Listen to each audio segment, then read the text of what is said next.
Bonjour à tous et bienvenue dans cette nouvelle vidéo. Bon, alors, pour répondre à pas mal de questions qu'on me pose, il y a des gens qui sont un peu inquiets. Pas de panique, pas de panique, surtout pas de panique. Donc, ça y est, j'ai fini de rédiger on va dire, le cahier de doléances pour porter plainte. Donc, je vous le mets en pièces jointes. Lisez-le attentivement.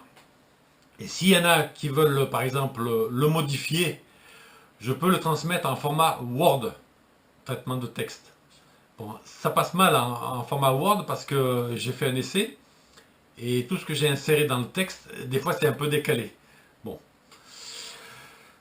pour ça en format PDF, c'est bien retransmis.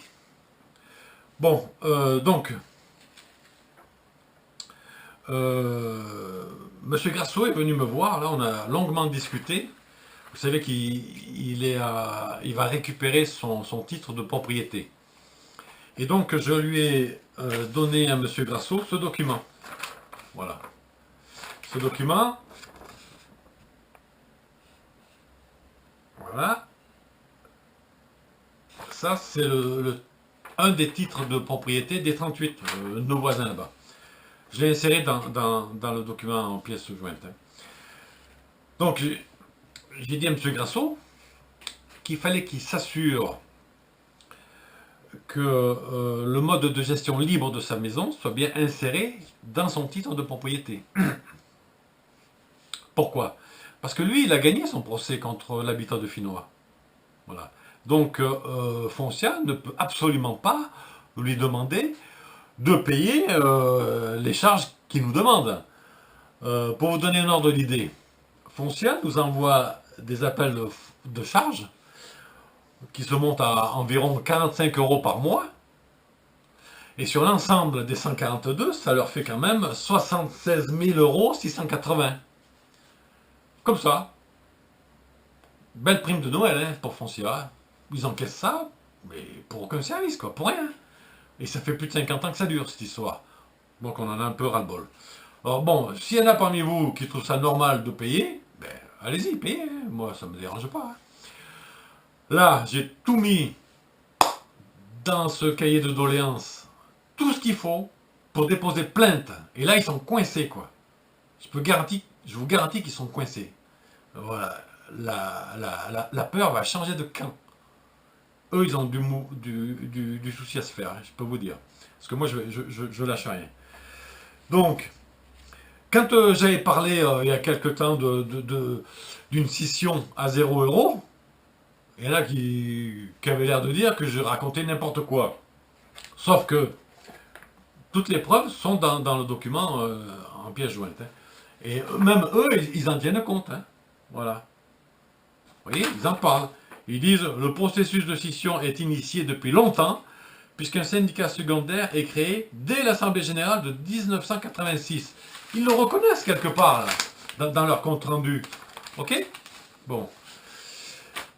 Donc je raconte pas n'importe quoi. D'ailleurs, vous avez toutes les preuves dans le document en pièces jointes. Bon. Donc, ce que je voudrais dire, il y en a parmi vous qui n'ont pas leur titre de propriété. Pour X raisons. Soit ils l'ont perdu, soit ils ne se rappellent plus quel notaire leur a envoyé leur titre de propriété, etc. etc. Bon, c'est pas grave ça. Vous savez, je l'ai dit à monsieur Grasso, il ne le savait pas lui non plus. Vous savez que vous pouvez récupérer votre titre de propriété auprès du service publicité foncière. Voilà. À partir du moment où vous payez votre taxe foncière, eh bien, vous êtes propriétaire. Il n'y a aucun doute là-dessus. Comme monsieur Grasso, c'est lui le propriétaire. Malgré qu'il a été exclu des listes des syndicataires, ce qui est une faute grave, ça, par rapport à Foncia. Ils l'ont exclu. Voilà, et quand on lit les listes des syndicataires, comme je l'ai expliqué dans une vidéo précédente, eh ben c'est l'habitat d'Offidois qui apparaît. Voilà. Ça, c'est une fraude, c'est falsification de documents, quoi. Voilà, ils le savent, ça. L'affaire Grasso, c'est un caillou dans leurs chaussures. Ils sont très très mal avec ça. Et donc, on va enfoncer le clou. Croyez-moi que là, alors j'attendais un petit peu justement pour avoir la photocopie du titre de propriété de M. Grasso. J'aimerais bien l'avoir pour voir si ça apparaît dessus. Hein, le mode de gestion libre sur l'affaire Grasso, sur son titre de propriété, comme il a gagné son procès envers le foyer de Finois. Ils sont obligés de lui marquer sur son titre de propriété qu'il est en mode de gestion libre. Est-ce que vous comprenez ce que je veux dire là? Voilà, ça c'est plus. Ça c'est. Il y a moyen de faire levier avec ça. Vous voyez? Comme je l'ai expliqué dans une vidéo précédente. Donc, pour ceux qui n'ont pas leur titre de propriété, vous pouvez le récupérer auprès du foncier. Vous pouvez même le faire en ligne. C'est-à-dire sur Internet, vous tapez service publicitaire, publicité foncière, et vous remplissez le formulaire en ligne, et pour entre 10 et 30 euros, je crois, vous avez votre document quelques temps après. Bon. Le document que je vous ai transmis, donc s'il y en a qui veulent le modifier en format Word, vous me le dites, je vous l'enverrai. Hein, voilà. Bon, ça fait 6 minutes. Donc, je vais peut-être faire une deuxième vidéo pour commenter le document que je vous ai mis en lien, hein, c'est-à-dire les doléances pour dépôt de plainte. Ok, allez, ça fait 6 minutes. Et ben, donc ne paniquez pas. Hein, moi personnellement, je ne paye plus rien, quoi. Voilà. Après, vous faites comme vous voulez. Hein. Si vous voulez payer, payez. Si vous avez peur, ben payez. Voilà. Mais voilà. À mon avis, c'est eux qui vont avoir peur là. Parce que, ah oui, j'ai écrit aussi un mail que je n'ai pas encore envoyé, mais que je vais envoyer. Je peux vous le dire d'ailleurs, mais bon, il y en a un peu pour un moment. Voilà. Si, je vais vous le lire. Tant pis si ça fait un peu long. Là, je m'adresse à tous ceux qui ont manigancé ce plan de sauvegarde, tous les acteurs. Alors j'ai dit, mesdames, messieurs, contrairement à ce qu'évoquent certains, la scission de 1986 est parfaitement opposable à votre plan de sauvegarde. Et au reste.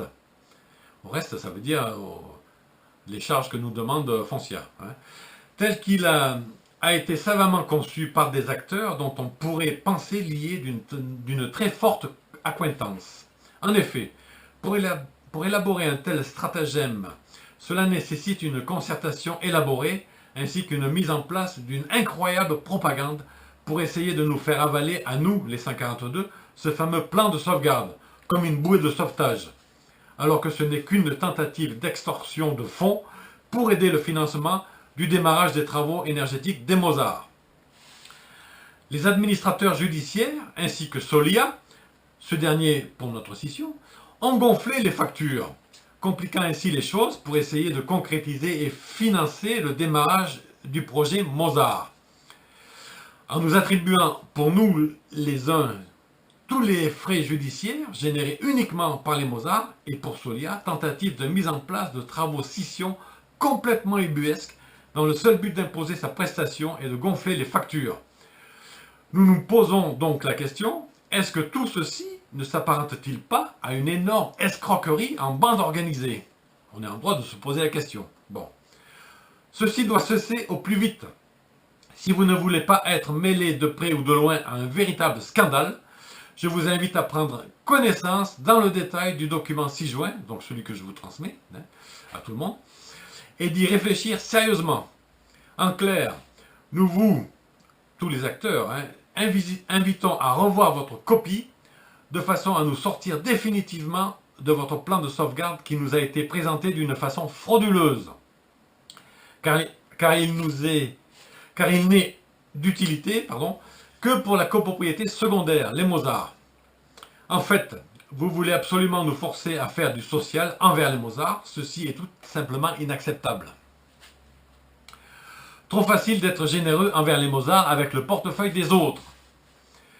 Faire voter 2 groupes de personnes, ou 2 syndicats, ou 2 copropriétés différentes, qui n'ont pas les mêmes intérêts pour un projet que vous voulez commun. Plan de sauvegarde, entre parenthèses. Fallait quand même oser, hein. Bon. Vous l'avez compris, nous sommes déterminés, si besoin, à faire éclater au grand jour la vérité et dénoncer votre voire médiatiser cet odieux scandale. Nous ne lâcherons rien. Quelques personnes lasses parce que fragiles et âgées, ou peut-être un peu trop naïves ou crédules, ont préféré se laisser convaincre par votre plan. Ce que je respecte tout à fait, hein, car je suis avant tout pour le libre choix.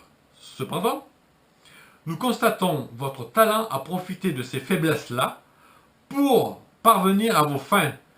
Mais il reste malgré tout des gens encore éveillés qui ne se laissent pas gruger aussi facilement. Et j'en fais partie, croyez-moi.